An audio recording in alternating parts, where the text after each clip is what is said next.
Assalamualaikum warahmatullahi wabarakatuh. Selamat siang dan salam sejahtera untuk kita semua. Puji syukur. Selamat datang bagi yang baru datang ataupun selamat datang yang baru ingin bergabung dalam konten saya. Saya terima kasih sudah mulai ada penambahan untuk mahasiswa saya dan mungkin mahasiswa luar ataupun dari orang luar lah.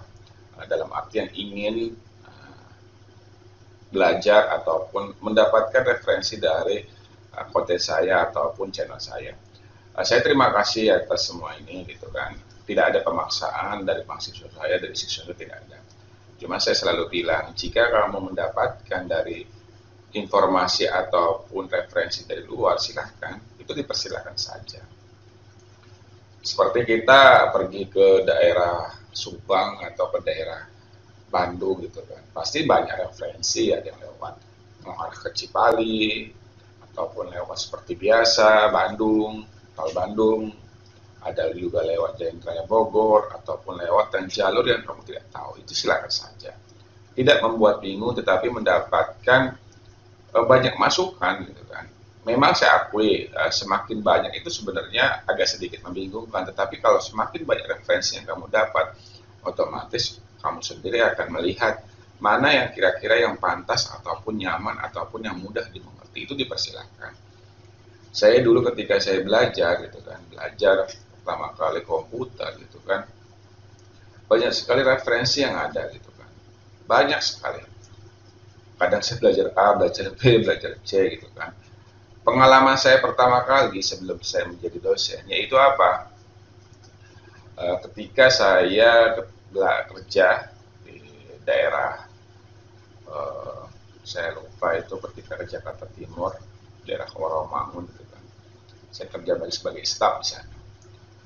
Setiap hari gitu kan. Memang saya masih diakui pada waktu itu pengalaman komputer saya masih cukup lah gitu kan. Jadi beberapa orang minta bantuan ke saya, ya instalasi ini, instalasi itu yang ringan-ringan saja lah. Tidak seperti yang komputer yang wah atau server lah. Jadi ada teman saya, teman baik saya, dia dulu jadi sebagai guru bahasa Inggris gitu kan.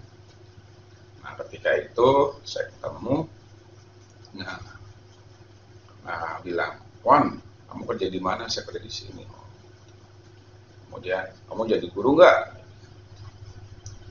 Jadi guru apa? Guru komputer. Aduh, komputer saya ngajar apa? Ya yang biasa-biasa saja lah, dia bilang. Office kayak gitu atau apalah yang memang kamu harus ingat. Nah kemudian saya minta referensinya gitu kan, ataupun kalau di guru itu kan ada namanya silabusnya lah ataupun juga RPP-nya lah. Saya lihat, oh ini yang paling mudah dulu lah, yaitu apa? Office. Saya belajar Office ya. Kalau Office mungkin ya rata-rata Bapak Ibu atau saudara juga mungkin sudah cukup mendengar. Tetapi ketika saya mendapatkan referensi yang lebih luas, ternyata bukan itu saja gitu kan, banyak sekali gitu kan. Banyak orang berpikir seperti ini, belajar Office apa sih gitu, susahnya apa? Ternyata ketika kita lebih mendalam, ternyata banyak sekali informasi ataupun ilmu yang kita belum dapat. Itulah ketika itu saya belajar Office, Word, saya nggak sampai pertama kali saya pikir Word apa sih gitu. Ternyata saya lihat ternyata apa itu mailing list, apa itu membuat table atau itu membuat apalah yang memang agak sedikit jauh gitu. Kalau kita pikir kan cuma margin kanan, kiri, tengah gitu kan, atas bawah itu saja kan gitu. Tengahnya gimana, udah situ aja kan. Nah, lama-lama kan itu terus referensi makin banyak, saya beli buku di internet juga banyak sekali informasi yang kadang juga kita subscribe satu saja itu sampai berapa kali orang yang memberikan berapa kali orang tersebut memberikan informasi yang banyak sekali gitu kan, apapun dari situs resminya banyak sekali. Nah kemudian saya ngajar lagi di tempat lain, nah, maksudnya ngajar di sekolah lain. Nah itu lebih mendetail, dibilang Pak Sam bisa ngajar Java nggak? Waduh, bagi saya tantangan gitu kan, tantangan sekali gitu. Waduh, Java ya.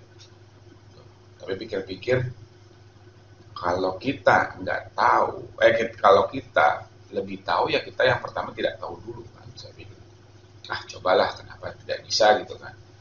Yaitu kebetulan juga Pak Kaprodinya, kepala program studinya, tidak membuat beban saya. Yang penting siswa tahu dulu lah. Memang saya akui ya, kalau memberikan sesuatu kan jangan langsung dulu kan. Ya kebetulan juga tidak saya juga. Nah, saya kasih membuat form gitu kan. Oh, apa itu NetBeans, saya cari, oh NetBeans itu aplikasinya, oke. Senang sekali saya berikan ke siswa, senang sekali. Ya, ya mungkin juga sama-sama kita belajar kan ya. Setelah itu saya ambil S2 pada waktu itu. S2 ilmu komputer di daerah Jakarta gitu kan. Karena awalnya itu saya berpikir uh, kenapa nggak ambil gitu kan, karena mengingat kondisinya saya kan lama-lama jadi guru karena background saya itu agak sedikit jauh, yaitu ekonomi keuangan gitu kan di daerah Gorontalo gitu kan.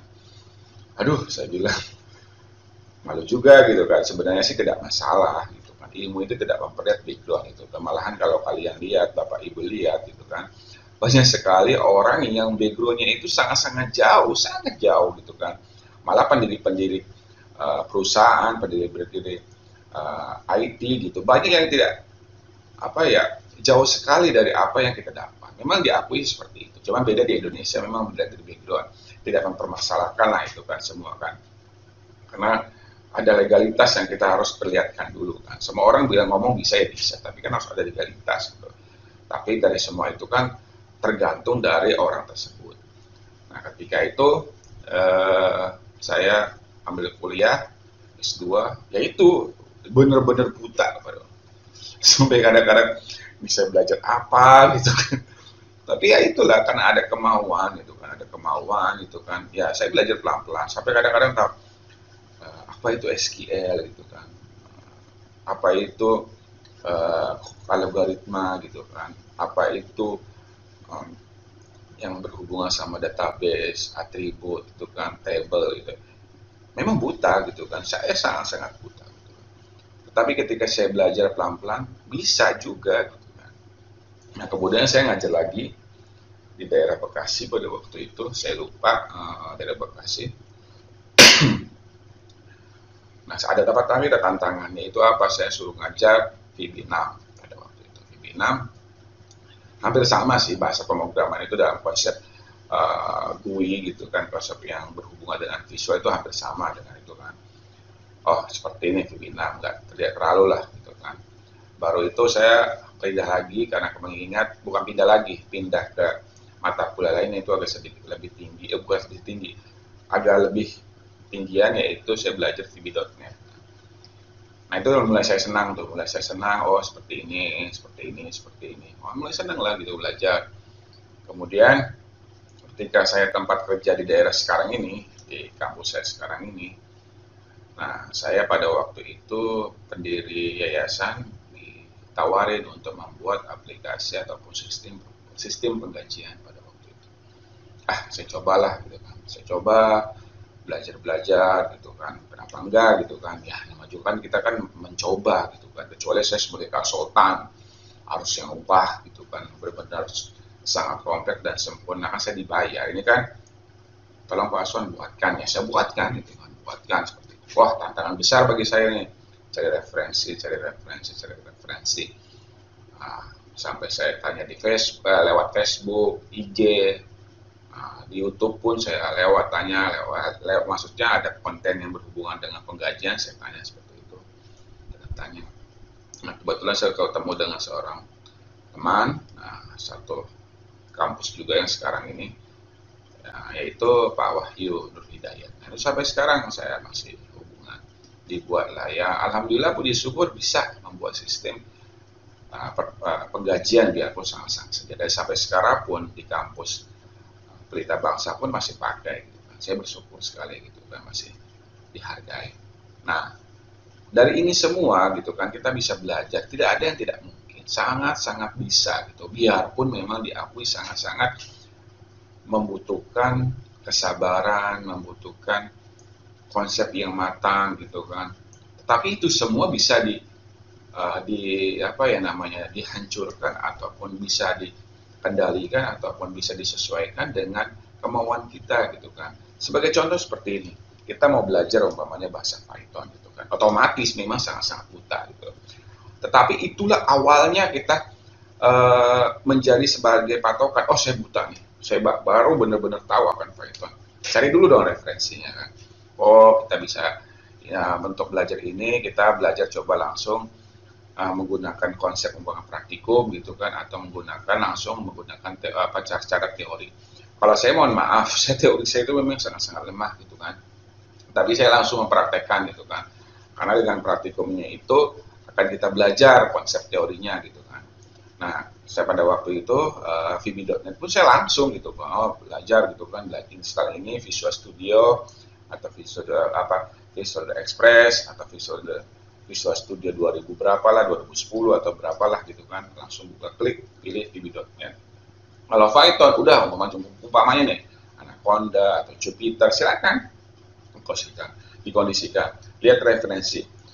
Kalau saya sistemnya seperti ini, kalau kita sudah dapat ilmu satu, kalau kamu dapat satu konten atau dari orang yang memang kamu anggap itu paling mudah gitu kan, ilmunya paling gampang kamu terima, ilmunya juga enak gitu kan, diajarkan nggak, bagi orang kan kadang-kadang maklum ya, kita udah kebanyakan teori udah pusing gitu kan, tapi nggak salah juga gitu kan.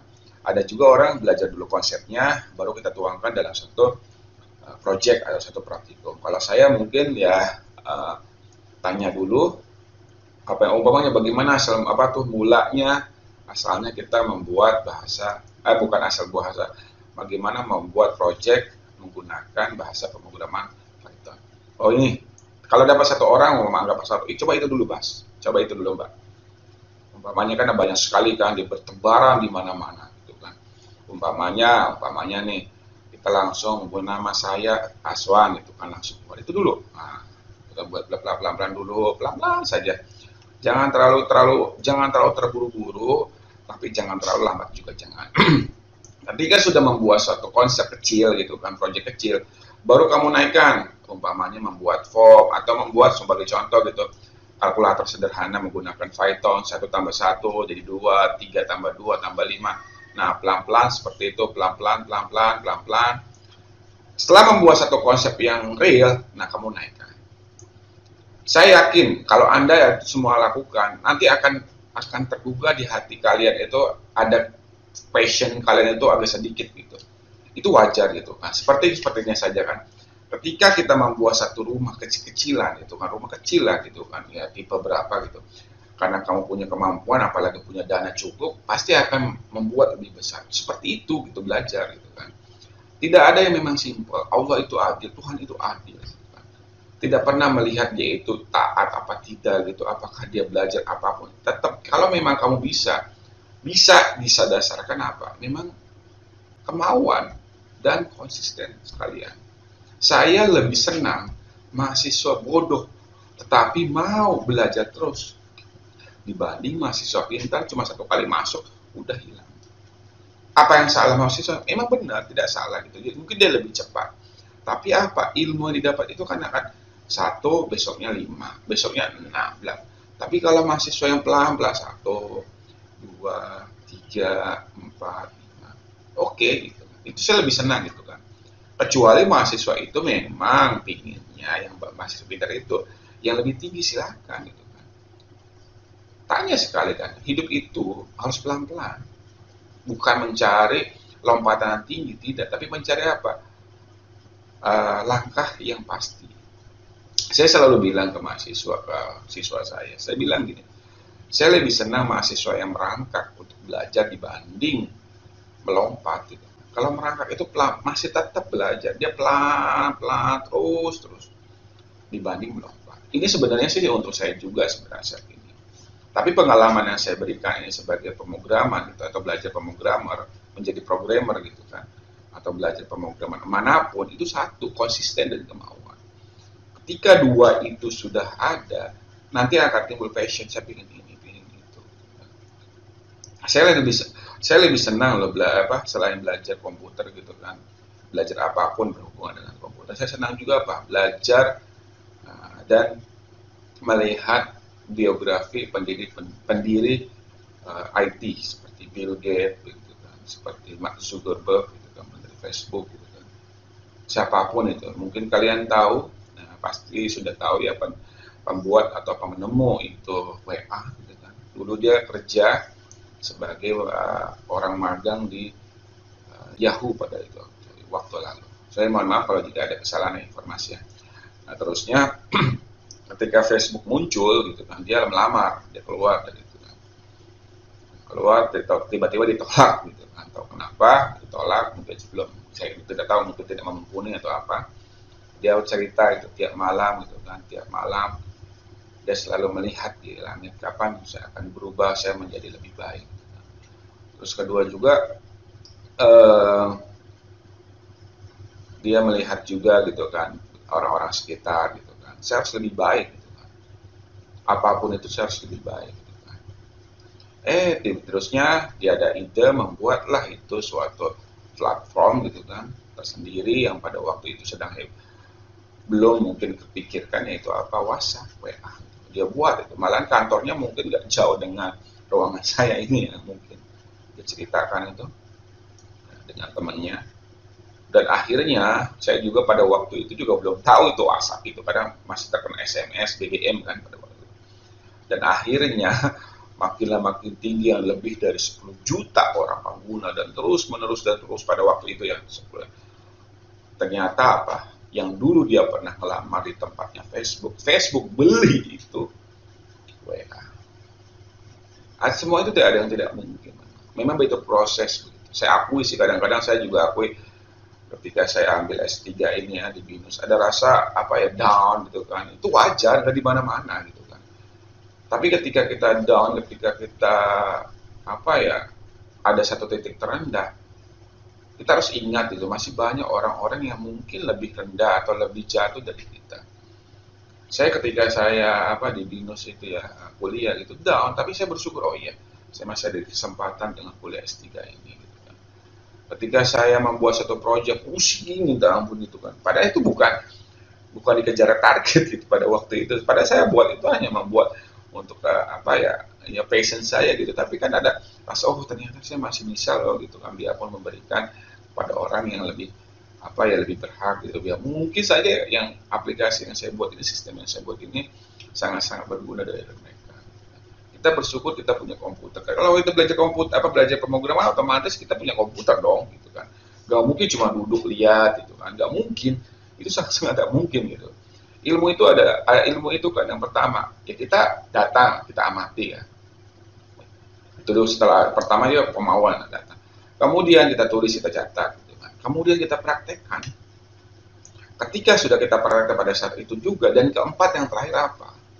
Yang terakhir itu kita pulang ke rumah, kita praktekkan kembali dengan ada ide tersendiri ataupun konsep tersendiri. Memang diakui sih, semua itu ide itu susah. Nah, susah kenapa? Karena kamu itu tidak melangkah. Saya pernah itu selalu bilang gitu kan, membuat project atau belajar itu seperti membuat karangan buku. Karangan buku apa? Awal paragrafnya itu yang agak bingung. Kalau paragrafnya sudah dibangun gitu kan, pasti paragraf keduanya akan. Ya begitupun ketika kemauan sudah muncul, yang pertama kita langsung buat itu kan, buat pelan-pelan itu. Makanya saya bilang, ketika membuat sistem awal itu di aplikasi dulu, aplikasi kecilan, seperti ini. Saya membuat aplikasi penerimaan siswa. Otomatis formnya sudah tahu kan, kita ini kan kita sudah. Ketika berpikir lagi, kalau siswa gitu, penerimaan siswa gitu, mahasiswa sudah ada kan penerimaannya, otomatis kan berhubungan dengan kelas kan. Kita buat kelas tadi, jadi umpamanya namanya Rina gitu kan. Mau masuk jurusan apa? Jurusannya teknik informatika, masukin ke kelas ini A, B, C. Nah, sudah ini kan. Kalau sudah muncul lagi. Kalau kelas sudah masuk, otomatis kita masukin dong. Umpamanya DPA. Kita buat nanti kelas DPA, nama-nama orang DPA itu. Umpamanya namanya Pak Aswan, Pak Wahyu, Pak Turmuzi lah, Pak siapa. Nah itu buat lagi satu form. Buat lagi sudah dibuat itu kan, berhubungan dengan apa? Jadwal. Berhubungan lagi dengan mata kuliah. Berhubungan lagi dengan kelas praktikum. Nah itu seperti itu. Kelas akan menjadi kompleks pelan-pelan. Kamu lihat deh Facebook pertama kali seperti apa. Kamu lihat Yahoo pertama kali apa. Dan kamu lihat perubahan total dalam sistem operasinya Windows. Linux, lihat dari awal seperti itu pelan-pelan gitu kan. Tidak ada yang langsung lompat, itu tidak ada. Makanya itulah yang disebut dengan konsisten gitu kan. Ketika kita membuat satu project atau suatu apapun konsepnya, itu butuh waktu yang panjang. Sekarang lagi yang lagi heboh-hebohnya yaitu siapa? Bapak yang pendiri Tesla. Nah itu dulunya itu sampai dia pernah gitu membuat apa ya, pesta kecil-kecilan gitu, jadi ada seperti diskotek gitu kan untuk mengambil uang, jadi datang ke situ gitu kan, jadi pesta rame-rame untuk membayar listrik pada waktu itu, membayar iuran dan listrik listrik dan internet. Jadi ya awalnya seperti itu gitu kan, jadi ya tidak ada yang langsung lompat, itu tidak ada. Memang diakui semua itu proses. Tapi yang saya ulangi lagi, niat yang benar dan langsunglah melangkah. Saya setuju sekali dengan konsepnya Pak almarhum Bob Sadino bilang, ketika kamu mau apa namanya berdagang, jangan pikir lama-lama gitu kan. Karena apa yang dibutuhkan itu apa? Tindakan. Ketika kita mau jualan bakso, udah kamu jualan bakso. Memang diakui sebelumnya kita harus belajar apa tuh, belajar membuat baksonya, dagang gimana. Tapi maksud saya sudah muncul, jangan langsung lama gitu kan. Contoh, saya mau jualan bakso, udah cukup bisa bikin bakso, udah. Jangan dipikir ya gitu, ngapain bikin dagang bakso ya, bakso di mana-mana sudah ada kok. Malah bakso sudah ada yang bakso apa tuh larva, bakso ini. Jangan itu, jadi kelamaan kamu itu. Yang semua itu dibutuhkan tindakan. Itulah makanya Bob Sadino, jangan berlama terlalu berpikir gitu kan. Ketika kamu berjualan ketoprak, ya udah jualan, apa kamu jualan di kampus, apa jualan di sekolah, apa titip pada waktu itu gitu kan. Saya dulu pasti teringat gitu kan, masih SMA gitu kan. Saya pada waktu itu jualan nasi uduk. Jadi asal muasalnya bukan ibu saya yang nitip. Jadi ada seorang guru gitu kan jualan nasi uduk. Nasi uduk. Terus Wan, tawarin dong. Saya tawarkan kan pada waktu itu gitu kan. Saya tawarkan, saya pikir ya, orang lain gitu kan yang jualnya gitu. Ternyata saya sendiri yang jual. Nih kamu ini ya, Bapak ya list ya, list. Saya list, kemudian saya list. Setelah saya list, saya berikan nasi uduknya satu-satu. Ini Pak, uangnya. Di uang kamu juga lah. Kok saya kan ini? Iya, kamu kan yang jual ini. Waduh, lama-lama berjalan, ya itulah ada naik turun, itu wajar. Mungkin ada pemesanan. Nah, pada waktu itu saya kerjasama sama warung sebelah gitu. Ini Pak ada jual nasi uduk, oh boleh nggak nih nasi kuning katanya gitu, buat nasi kuning. Nah itu selama lama apa ya, ada pemikiran saya mau jualan nasi kuning gitu kan, dengan nasi uduk campurannya. Nah ibu pun saya juga jualan gitu kan, jualan. Nah, saya jualin lagi. Jadi pada konsep yang saya berikan itu sebenarnya ketika ada ide-ide itu banyak gitu, tapi semua itu butuh tindakan gitu kan. Jangan kita sudah dapat ide, diam, nanti takut kesaing atau apa gitu. Memang pasti ada, persaing itu pasti ada gitu kan. Malahan ketika Samsung dengan iPhone itu, sebab biarpun mereka itu sedikit ada persaingan kuat itu atau perkelahian, bagi mereka itu senang gitu kan. Karena apa? Dengan adanya itu mereka kan tahu polanya, terusnya pola dalam marketingnya, terusnya level apa yang mereka jual gitu kan, atau segmen yang mana gitu kan. Kalau tidak ada persaingan tidak mungkin gitu kan. Itu ya pasti ada gitu. Enggak mungkin orang berjual gitu cuman diam gitu. Kalau ada persaingan butuhlah nanti marketing, butuhlah nanti konsep barang yang bagaimana gitu kan. Bagaimana menampilkan suatu gambaran atau suatu konsep dalam produk itu. Nah, kembali lagi semua itu tergantung niat dan kebutuhan lagi konsisten. Dan lagi butuh langkah yang mau gitu. Jangan lama terlalu konsep terlalu lama gitu kan. Seperti mahasiswa yang lagi pusing, katanya akan membuat sebentar lagi mereka akan menjalani AKP, kuliah kerja praktek, kalau siswa PKL gitu kan. Banyak yang masih pusing gitu, sebenarnya nggak perlu pusing gitu. Kamu buat, sudah gitu kan. Kak, memang dibutuhkan lah gitu kan. Butuh apa ya, konsep yang besar gitu, konsep yang bagus. Tapi itu semua kan kalau tidak berjalan pertama kali, langkah pertama kali nggak mungkin. Kayak contoh yang lagi bekerja sekarang, saya lihat gitu kan. Saya dulu pertama kali gitu kan kerja di universitas gitu kan, di Pelita Bangsa, kita Bekasi. Saya lihat, oh ini pengajiannya masih menggunakan Excel. Saya langsung buat, kebetulan juga Pak Paswan telah buatin dong gitu, dia pun saya.